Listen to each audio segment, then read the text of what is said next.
Добар ден сите почитувани представници на медиумите, почитувани граѓани. Денеска пред пратениците на пленарна седница е Законот за служба во армијата. Закон кој е важен за вработените во армијата и одбраната, а кој една година свесно и намерно беше блокиран од страна на ВМРО ДПМНЕ.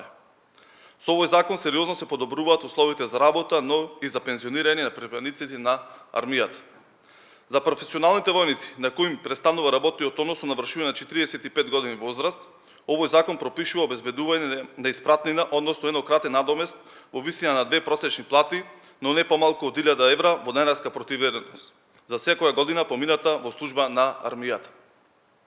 Ова значи дека дел од војниците имаат можност да добијат и 20.000 евра од премнина при пензионирањето. Во делот на пензиите се утврдува нова пресметка на износот на пензија на војниот и цивилниот персонал кој правото на пензија го стекнал од моментот на формирање на армијата, да изнесува 80% од просечната нето плата, што е остварил во текот на најповолните 10 години од пензионираниот стаж.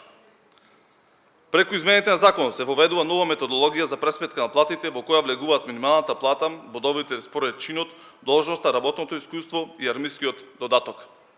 Истовремено се прави исчекор и во делот на исплатата на трошоци за стамбено обезбедување за целокупниот активен воен и цивилен персонал кој има засновано работен однос во армијата, без разлика дали е тоа на определено или неопределено време.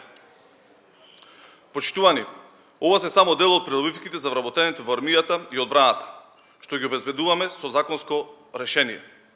Апелирам до сите пратеници, без разлика на нивната партиска припадност, да го поддржа закон за служба во армијата, со кој обезбедуваме подобри услови за работа и пензионирање на војниците.